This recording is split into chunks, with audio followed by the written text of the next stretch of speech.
Ho, ho, ho, ho, ho, ho. Happy holidays. Welcome to Around the Diamond with Grand Slam Sam and Baseball Bill. We are coming to you live with the last Around the Diamond of 2022. We know we've only had a couple of episodes this year. We are so excited to finish this year up strong and get ready for a jam-packed 2023 of Around the Diamond. Baseball Bill, how are you doing on this fine Saturday morning? Ho ho ho. I'm Ho, loving it. ho, ho. It's a Merry Christmas. And in light of the festivities, we had to make it a little bit more festive than normal on our uh, presentation today. So, Bill, are you excited that the year is over? I mean, baseball is kind of like done for the year. It's kind of sad. It's kind of sad, but I'm actually excited because you have in 40 days or so, you have guys kind of reporting in, and then you've got the World Baseball Classic happening for a 7-day stint. Got a lot of things going on in the next 3 months, so I'm pretty excited. Plus, there's still a lot of free agents out there, so we'll see what happens. I'm excited. I'm excited, and Are there a ton of free agents out there? there still are, and I cannot wait because Sam is going to send me this picture. We're gonna do a little quiz on the Instagram today, so it's gonna be a good time. Oh, Giddy yeah. up! I'm excited. Oh, yeah. I am super excited. As you mentioned, we got the World Baseball Classic coming up soon. We will definitely touch on that in 2023. Along with the Little League World Series, probably one of my favorite baseball events outside of the regular MLB season, at least when it happens. But Bill, like you said, let's jump right into it because there Go. was a myriad. Yeah, I chose a really big word that normally wouldn't come out of my mouth today. A myriad of signings in this last week.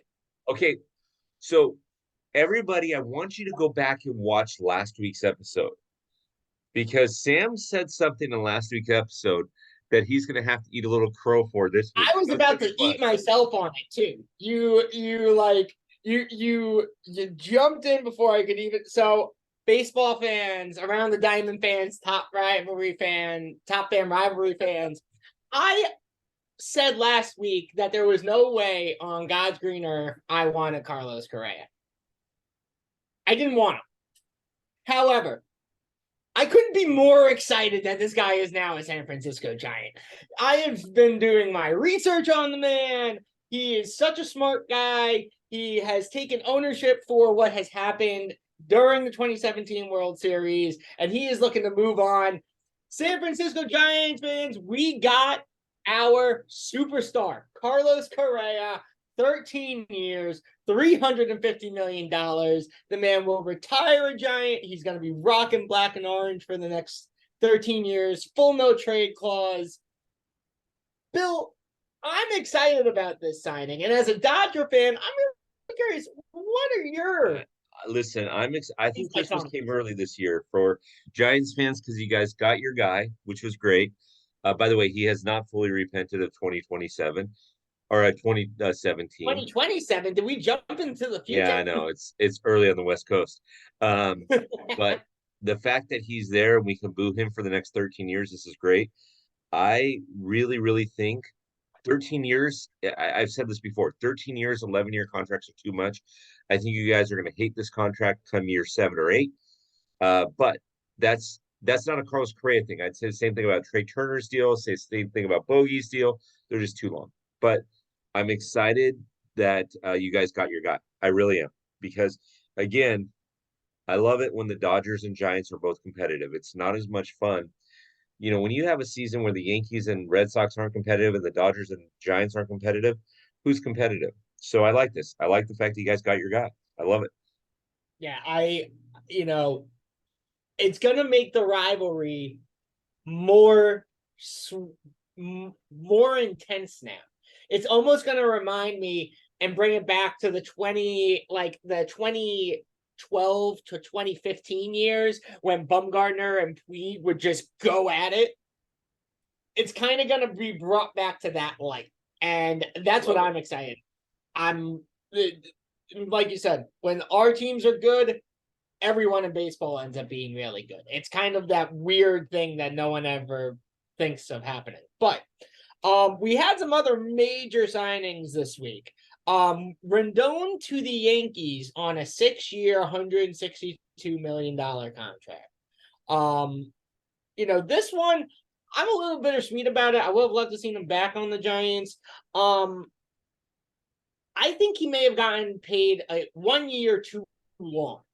And I know he was looking for something 6 years, but I have never really been the biggest advocate for signing long-term pitchers. Hmm. I would much rather sign long-term fielders than long-term pitchers. And the reason why is because if a pitcher's arm goes, like, it's over. So, Bill, what do you think about this? Because the Yankees needed an ace behind Garrett Cole. Mm-hmm. Do you think that this 6-year deal is going to be that solidifying factor for them? This is hard for me to say, but I agree with a Giants fan here. I think that a 6-year deal pitching wise is too long. You go 4 or 5 years. I mean, it's too much stress on their arm. You're absolutely right. Now, I will take you back to the 2001 Diamondbacks, and they won the World Series on the backs of Randy Johnson and Curt Schilling. If Garrett Cole is Garrett Cole and Carlos Rendon is Carlos Rendon, the Yankees are going to be hard to compete with this year. In the AL East. Yeah, no, in baseball.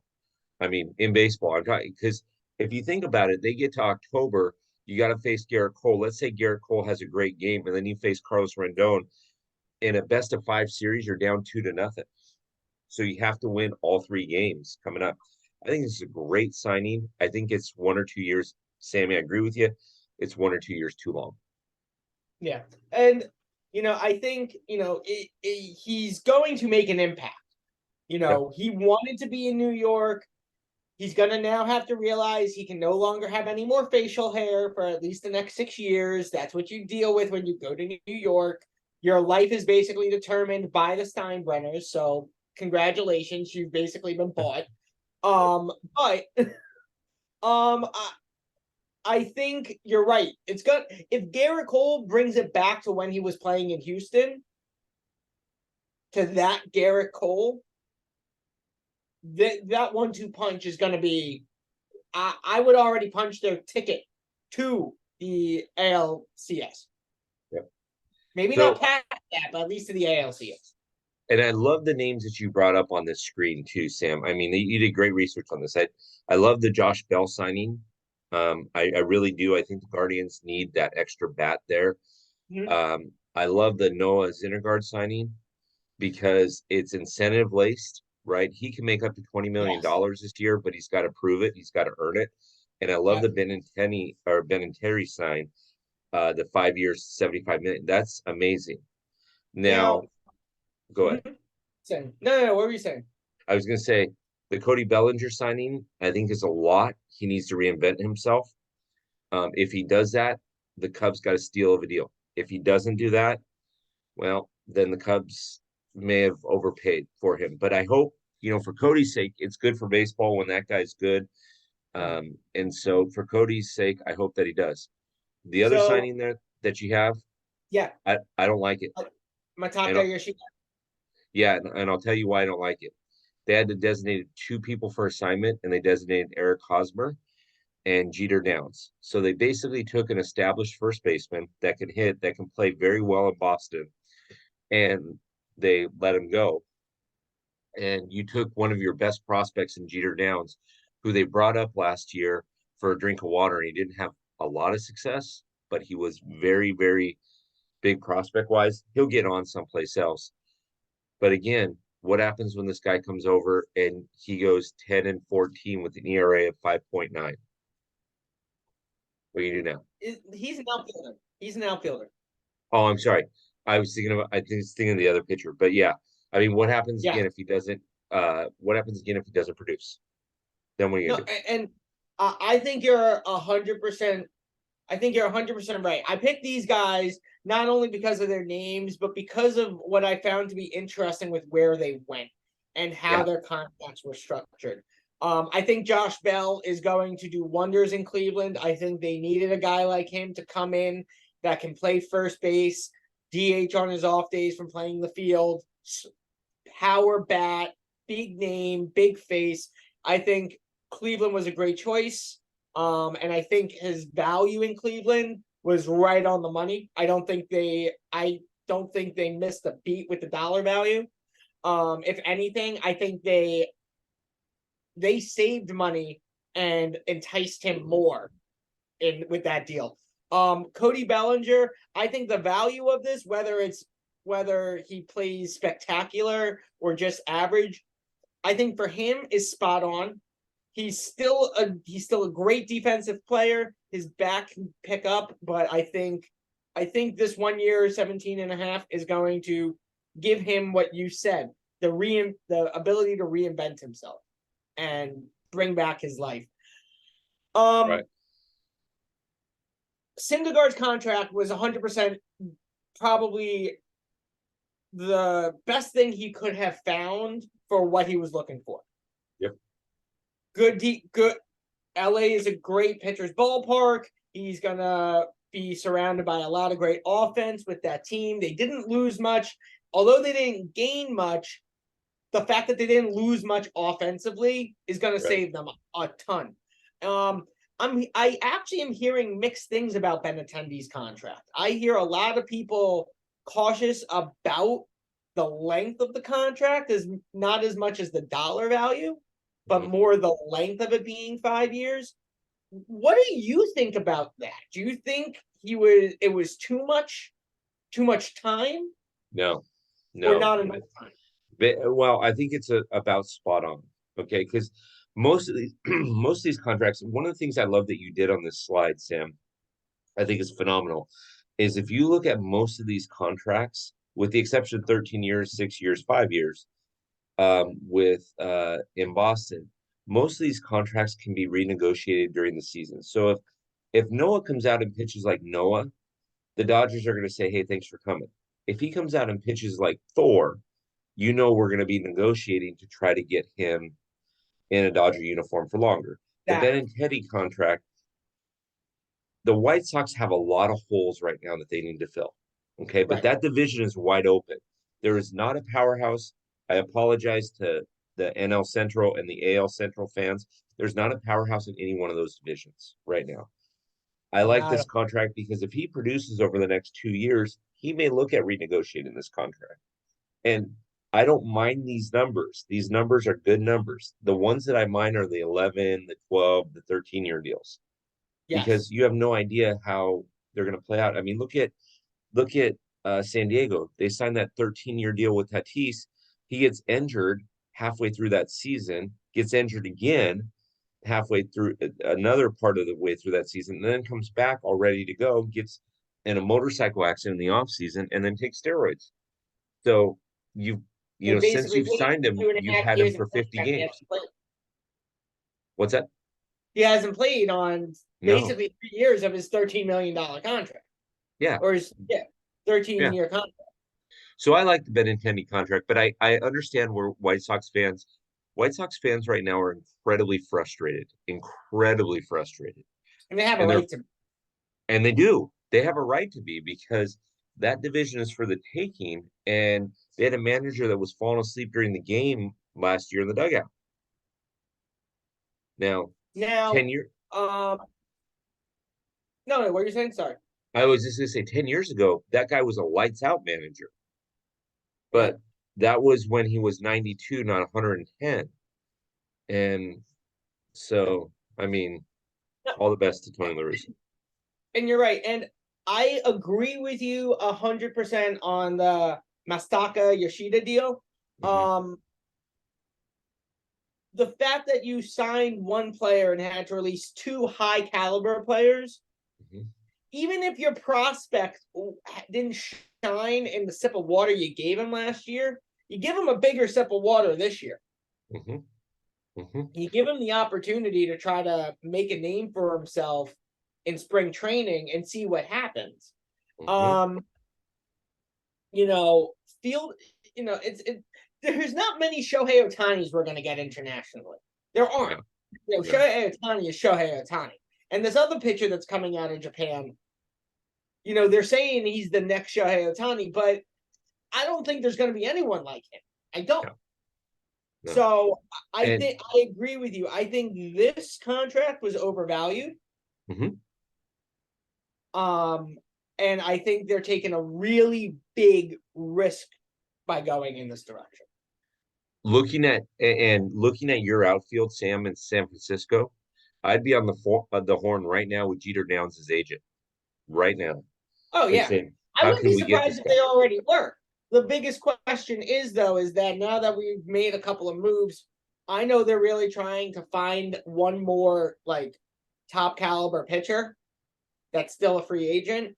Mm-hmm. So it's kind of one of those things. Do you move away from the pitcher as a Giants fan? If I'm the Giants GM, which I'm waiting for Farhan's call. Do I steer away from the pitching line?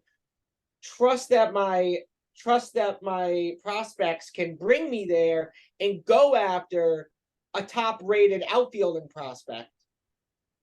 Or do I stick to my guns and reach out to Downs and say, hey, come into the minors for us. We'll see how everything goes over the first half of the season. And if things go well, we'll bring you up towards the second half. There's a lot of factors that are going to go into play here. And you can get them for cheap. You can get them for cheap. But I think you're going to see a team like the Cubs, like the Angels, like who else? Like the Twins, even the Brewers going after more of a prospect right now that they could look to grow into becoming their next franchise. Yeah, and in my opinion. And Jeter Downs you get him for cheap, and I can guarantee you right now, I'll guarantee you right now on this show, just as much as I guaranteed that Sam said that he didn't want Carlos Correa and is now happy about it. I guarantee you that Jeter Downs will hit better than Josh Bart does. Joey Bart? Or Joey Bart, I'm sorry. Yeah. It's okay. It's okay. And that Josh. may be the case, but the one thing I'll say about Joey Bart is that Joey Bart figured out his swing after the second half after the All-Star break, and when he came back in the beginning of August, beginning the middle of August, his swing made him look like a completely different player. So in Joey Bart's defense, if he can keep his swing the way he kept it in the second half of last year when he came back after going back to Sacramento, he'll be a different player this year completely. But we've talked about these amazing signings from this week, but there are still a good amount of free agents out there. And yes, there are. I think the one that's still shocking me the most is the guy that's at the top of this list. The fact that he's still available is crazy to me. Now, well, really? Is it? I mean, I guess not now, especially since Carlos Correa kind of reset the shortstop market. Right. If you look at what Carlos Correa did, he basically said, okay, you guys got 11 years. I'm going to take 13 years. I'm going to raise it by an extra $25 million. I'm going to raise it by an extra $50 million.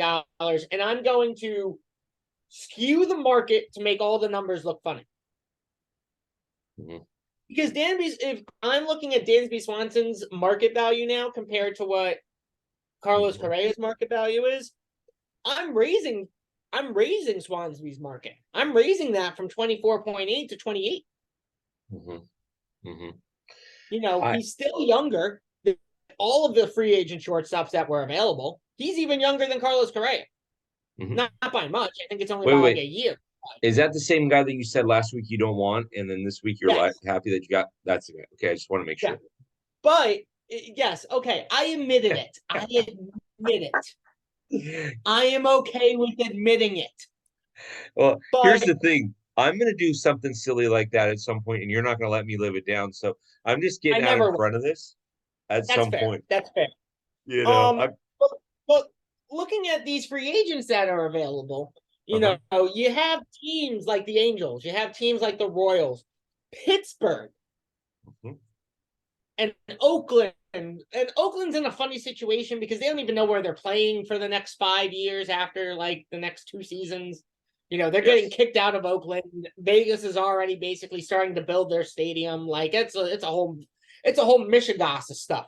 But when you look at these free agents that are available, you've got still big names. You mentioned Eric Hosmer getting released from Boston. His market value is basically what his contract value currently is that Boston's going to have to pay out at $13 million a year. You got Trey Mancini, who's now a free agent out of Houston. You've got Tommy Pham, who's a free agent. Taylor Rogers. These guys that are still on the market and these teams that haven't done anything, like I said, the Angels, the Royals, Pittsburgh, Oakland. Do you see these guys now coming in and making an attack on these players? Sure, absolutely. Or do you see them Sure, hanging absolutely. back? So here's the Dansby Swanson thing, real quick. I think the Dansby Swanson thing was perfect. I think he's playing it perfectly because he wanted to see what the value was for the shortstops out there that were bigger names than his. And I guarantee you before the end of the year, I shouldn't say I guarantee you, but I think before the end of the year, he'll sign someplace, right? Freddie's trying to recruit him pretty hard to the Dodgers. So we'll see how that plays itself out. But look at now what you have. You now are switching from a shortstop class to a first base class, right? So in essence, Martinez is a first baseman / DH, right? You got Brandon Belt, you got Eric Hosmer, you got Trey Mancini. Okay, all of these guys still have pop and giddy up in their step, but they're not the guy that's going to carry your team. And they're not the guy that's going to step out there and say, hey, in the bottom of the ninth, I come up, we're down by a run with a runner on second. You want me to bat? Sometimes, 5 years ago, some of these names would have been very scary. Now they're not. Like JD Martinez, for example, great guy, great player, but he's not as scary as he was 5 years ago. So now you're switching from shortstop class to first baseman class. And no disrespect, but now both leagues have the DH, which is obviously unique. Where do you put a catcher that has bad knees? Where did you used to put a catcher who has bad knees? Buster Posey, for example, without the DH rule, where did he play? First base. I was waiting for you to mention Buster Posey. I was waiting for it. The slowest white man on the planet. Yeah. So, but where did he play? He played first base, right?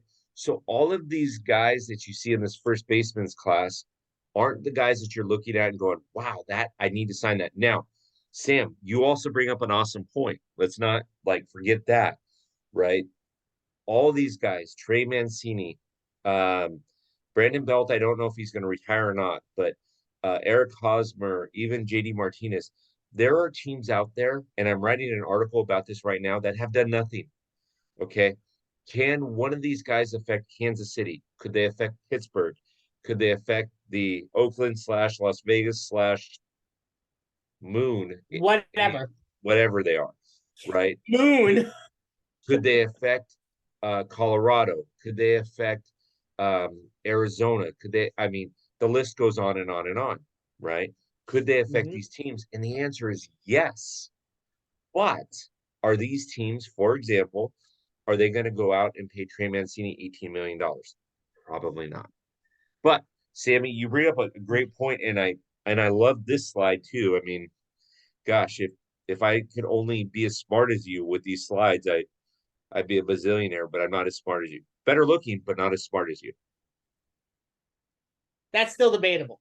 But you make a really good point that this market went from an outfielder shortstop market, right, to now a first base DH market almost. You know what I mean? Because you're right. Brandon Belt had a number of injuries. He's contemplated retirement. He's had the hand stuff. He's had his hip stuff. He's had the knee stuff. Being that tall of a player with his length, you get beat up after a while. Did you you just made me feel like it was in elementary school. The knee bone is connected to the leg bone. Like as you're going through his his injuries, I'm like, all right, cool.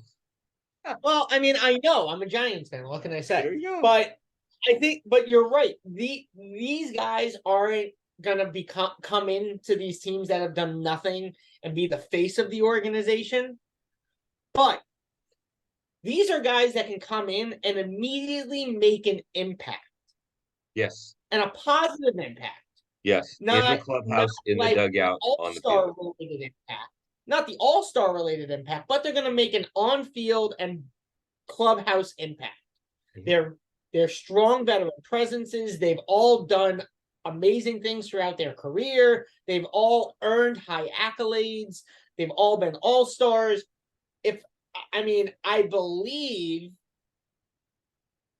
I believe every single one of these DHs / first basemen has a World Series ring on their name. Hosmer with the Royals, JD with the Red Sox a couple of years ago. Brandon Belt's got the 2 with San Francisco, and Trey got the 1 last year with Houston. Mm-hmm. They've all got World Series. They've all been to the club. They know what they're doing. So I think you're right. This class has really flipped from that shortstop outfield market to that first DH market. And it's really going to be interesting over the next 2 to 3 weeks to see what these teams that have done nothing. Yeah. And when I mean nothing, I mean all they've done is give, and not take. Mm-hmm. Who's going to give their team a Christmas gift before next Saturday or next Sunday? That's going to be the big question. Exactly. So before we jump off this and kind of wrap up for the week, because again, we only got about 30 minutes every Saturday to do this. Is there anyone on this list that you are looking at that's like their market value is too high, or they're going to be a spring agent signing? Spring training signing? I don't want to be in a fantasy baseball league or a football league with Tommy Pham. Can I say that right now? It's either that or Chuck and Duck. But all right. No, actually, some of these numbers do surprise me a little bit. Brandon Belt being injury prone. We've talked about that. The Trey Mancini 3 years ago. Yes, 18 million. Now, I don't know. But just as long as you keep me on any fantasy leagues with Tommy Pham, good for these guys for getting their money. Fair enough. So let's look at what's coming up this week on the Top Fan Rivalry podcast and the IG lives you got hosting for this week. I'm really, really interested in this one that's coming up on Tuesday, this podcast you got going on. I'm super excited to listen to it. Can you kind of tell me a little bit about it? Absolutely. So those of you that are listening, this is great. So Sam and I did the whole GM for a day where he played GM for the Giants, and he said, Bill, we need to flip the script. By the way, he was one of the best hosts ever, so this is awesome. Maybe he just takes over my hosting. I mean, he was great. I cannot wait to drop this. I keep telling you to make me a co-host with you on more podcasts. People just happen to want to do them at You've been busy this fourth quarter. You've been busy this fourth quarter. But this Sam interviews me as a GM for the day of the Dodgers, and we have a lot of fun. I mean, again, there's all kinds of jokes that you can play in this, right? It's a Dodger fan and a Giants fan walk into a podcast, dun type thing. So this is going to be phenomenal. Mind you, by the way, Sam, when you get back from vacation, we'll get you on one of these podcasts. But let me just talk about Thursday for a second. So one top fan reached out to me and said, I would like to do best players by jersey number. And so we're doing jerseys number 1 through 20 this week, and that's what you're going to hear. So listen to that podcast too. It's going to be absolutely phenomenal.